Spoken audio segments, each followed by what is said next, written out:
अस्सलाम वालेकुम बॉयज़। ये आईसीटी सीरीज़ की चौथी वीडियो है। इस पर लिक्विडिटी पे बात करेंगे। पिछली 3 वीडियोज़ में हमने मार्केट स्ट्रक्चर पे बड़ी डिटेल से बात की है और मार्केट स्ट्रक्चर शिफ्ट और ब्रेक्स को हमने समझा और उसके एग्जांपल्स भी हमने देखी हैं। तो आज लिक्विडिटी को देखेंगे और लिक्विडिटी क्या होती है, किधर आप इसको ढूंढ सकते हो और किस तरह आपको पता चलेगा कि ये लिक्विडिटी है। ठीक है, इससे बात करते हैं। तो सपोज़ करो ये ऊपर वाली लाइन आपकी जो है वो एक रेजिस्टेंस है और नीचे वाली लाइन आपकी सपोर्ट है।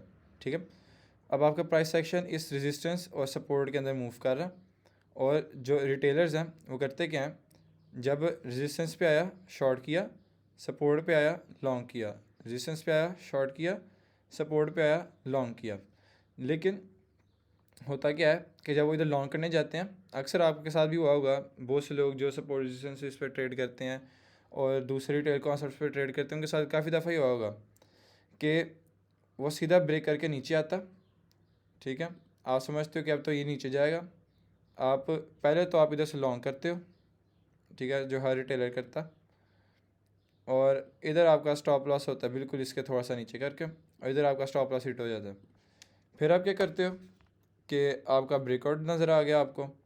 अब जो ब्रेकआउट ट्रेडर्स होंगे वो इस ब्रेकआउट पे शॉर्ट कर देंगे। ठीक है, ये उनका स्टॉप लॉस होगा। प्राइस क्या करेगी, जिस तरह नीचे आई थी उसी तरह सीधा ऊपर जाएगी। ठीक है, और इनके स्टॉप लॉस भी लगा देगी। अब जो यहाँ से वो लॉन्ग कर रहे थे वो भी स्टॉप लॉस उनके लग गए, जो शॉर्ट कर रहे थे उनके भी स्टॉप लॉस लग गए। ठीक है, अब लॉन्ग करने वालों के जो स्टॉप लॉस होते हैं वो होते हैं सेल ऑर्डर्स। ठीक है, और सेल करने वालों के जो स्टॉप लॉसेज होते हैं वो होते हैं बाय ऑर्डर्स। ठीक है, इतना सबको क्लियर होना चाहिए। जो लोग सेल कर रहे हैं उनके स्टॉप लॉस बाय ऑर्डर्स होंगे, जो लोग लॉन्ग कर रहे हैं उनके स्टॉप लॉस सेल ऑर्डर्स होंगे। अब होता क्या है कि जब प्राइस दोबारा ऊपर मूव करी तो यहाँ पर एक आपके ऑर्डर्स की जो तादाद होती है वो ज़्यादा हो जाती है, यानी इधर आपका एक टाइप का ऑर्डर ब्लॉक इसको कह रहे हैं, यहाँ पे ज़्यादा ऑर्डर्स लग जाते हैं, जिसकी वजह से प्राइस दोबारा इस जोन को विज़िट करती है और उसके बाद एक इम्पल्सिव मूव लेकर दोबारा ऊपर की तरफ कंटिन्यू करती है। ठीक है, इस तरह एक इम्पल्सिव मूव आएगा और इसके अंदर हाई वॉल्यूम और काफ़ी पैसा आएगा इस मूव के अंदर, और ये आपके अपसाइड पे मूव करेगा इस तरह। ठीक है, यहाँ तो इस तरह अपसाइड में मूव करेगी। यहाँ दूसरा केस सिनेरियो इस तरह होता है, अगर तो आप एक डाउन ट्रेंड में हैं, ठीक है, आप कंसोलिडेशन में थे, उसके बाद आपका डाउन ट्रेंड आपको आइडेंटिफाई किया आपने कि आपका एक डाउन ट्रेंड शुरू हो गया, किसी लो टाइम फ्रेम पे आप चले गए। ठीक है, उधर से आपने आइडेंटिफाई कर लिया, आपको आइडेंटिफाई करना सिखाया हुआ। इधर से क्या होगा, दोबारा वापस नीचे आ जाएगा। आना उसने नीचे था, लेकिन जो ये चीज़ उसने यहाँ पर की, ये हमारा लिक्विडिटी ग्रैब इसको कहते हैं, और लिक्विडिटी ग्रैब्स आपको अक्सर सपोर्ट्स के नीचे और रेजिस्टेंसेस के ऊपर मिलेंगे। ठीक है, अब चूंकि यहाँ पर सेलर्स की वजह से ये जो प्राइस एक्शन है वो नीचे गया। ठीक है, यहाँ पर बाय ऑर्डर्स एक्टिव हुए थे इधर। ठीक है, तो इस वजह से हम इसको सेल साइड लिक्विडिटी कहते हैं। अगर ये ऊपर मूव करे इस तरह से, इस हमने पहले देखा, तो फिर जो ये लिक्विडिटी होती है इसको सेल साइड लिक्विडिटी कहा जाता है, क्योंकि ये सेलर्स की वजह से बनती है। जो लोग इस ब्रेकआउट पर सेलिंग करते हैं, जिनके जो बाइंग ऑर्डर्स होते हैं वो इधर लग जाते हैं, स्टॉप लॉसेस उनके, और इधर से उस सारे ऑर्डर्स को फिल किया जाता है और उसके बाद अपसाइड मूवमेंट आपका कंटिन्यू होता है मोमेंटम के साथ। तो ये सेल साइड लिक्विडिटी है। बाय साइड लिक्विडिटी के लिए इसको आप इन्वर्स कर लो। ठीक है, आप ब्रेकआउट करते हो इधर से। ठीक है, जिन्होंने इस पे शॉर्ट किया था रेजिस्टेंस पे, वो लोग स्टॉप लॉस उनके लग जाते हैं, वो लोग ट्रेड से बाहर आ जाते हैं।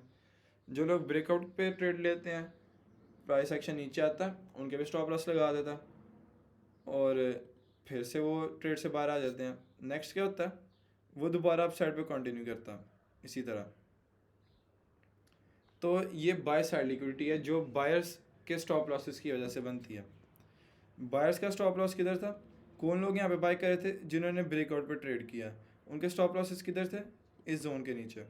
और जब वो इधर से स्टॉप लॉसेस सारे फिल करता है, स्टॉप लॉस क्योंकि आपके यहाँ पर सेल ऑर्डर्स होते हैं, तो जो इंस्टीट्यूशंस बाय कर रहे होते हैं उनको सेल ऑर्डर्स चाहिए होते हैं अपनी बाइंग कंप्लीट करने के लिए, इधर से वो सेल ऑर्डर्स उनको मिलते हैं, जिसकी वजह से वो एक इम्पल्सिव मूव के साथ प्राइस फिर अप साइड पर कंटिन्यू करती है। अब लिक्विडिटी आप किधर देखेंगे, जिस तरह इस एग्जांपल में हमने देखा, आप सपोर्ट और रेजिस्टेंसेस के ऊपर और नीचे लिक्विडिटीज़ देखेंगे, यहाँ पर दोनों तरफ यहाँ पे देखेंगे लिक्विडिटीज़ किधर आपकी लिक्विडिटी पड़ी है। और दूसरा ये बात ज़हन में रखेंगे आप कि हमेशा आपकी सपोर्ट और रेजिस्टेंस पे ही सिर्फ लिक्विडिटी नहीं होगी, यहाँ पर लाजमी होगी, लेकिन सिर्फ यहाँ नहीं होगी। आपकी लिक्विडिटी पूरे प्राइस सेक्शन में कहीं भी हो सकती है, आपकी लिक्विडिटी इधर भी हो सकती है, कहीं भी हो सकती है। एक एग्जांपल से समझाता हूँ आपको। सपोज करिए आपका अप ट्रेंड है, ठीक है। अब एक आपकी लिक्विडिटी इस पॉइंट पे हो सकती है, दूसरी आपकी लिक्विडिटी इस पॉइंट पे हो सकती है, ठीक है। इसको थोड़ा सा ज़रा क्लियर कर देते हैं इस तरह। अब आपके जो अपर पॉइंट पे लिक्विडिटी है वो किस तरह काम करेगी। अब यहाँ पर आपने देखा ये ब्रेकआउट था, अब वो समझेंगे कि जी ये अब बन गया है हमारी सपोर्ट, तो इधर आएगा तो हम लॉन्ग करेंगे, ठीक है। रिटेलर्स की ये सोच होती है। इधर आता है ब्रेकआउट करता है, लॉन्ग करने वाले को लिक्विडेट कर देता है या उनका स्टॉप लॉस लगा देता है उनके लेवरेजेस के हिसाब से। उसके बाद जो इधर से ब्रेकआउट पे दोबारा शॉर्ट करते हैं इसको, ये क्या करता है दोबारा अपसाइड मूवमेंट कंटिन्यू कर देता है अपनी, जिधर से जो शॉर्ट वाले हैं वो भी दोबारा उनके स्टॉप लॉस लग जाते हैं। और इसी तरह लिक्विडिटी के सहारे चलते चलते ये अपना जो मोमेंटम है वो इस तरह बना के रखता है और अपना एक जो मूव है, एक ट्रेंड है, वो कंटिन्यू रखता है, ठीक है। ये लिक्विडिटी के बेस पे सब कुछ होता है। दूसरा केस सिनेरियो ये तो हमने एक देख लिया। दूसरा केस क्या होता है इसके अंदर कि आपका जब ये वाली लिक्विडिटी का केस हो, आप सीधा नीचे आए और आप यहाँ से सोच रहे हो लॉन्ग करने का, यहाँ से बाय ऑर्डर्स लोगों ने लगाए, लॉन्ग किया, इधर उनके स्टॉप लॉसेस लगे, इधर से जिन्होंने शॉर्ट किया उनके स्टॉप लॉसेस यहाँ पे लगे, उसके बाद इस लेवल से दोबारा ही गिरता। और जब भी आप नोटिस करोगे जब इस तरह के आपके स्ट्रक्चर्स बने तो आपके पास उस लेवल पे ऑर्डर ब्लॉक्स ज़्यादातर बनते हैं, और जो कि काफ़ी रिलायबल ऑर्डर ब्लॉक्स बनते हैं, क्योंकि एक तो आपके ऑर्डर ब्लॉक्स तो हैं वो वैसे ही रिलायबल हैं, दूसरा वो आपके लिक्विडिटी के साथ पेयर्ड होते हैं, यानी आप लिक्विडिटी और ऑर्डर ब्लॉक्स को मिला के इस पर ट्रेड कर रहे होते हैं। तो जब दोबारा प्राइस सेक्शन कभी भी यहाँ पे जाएगा इस जगह पे, तो 100% वो यहाँ से रिजेक्ट होगा, ठीक है।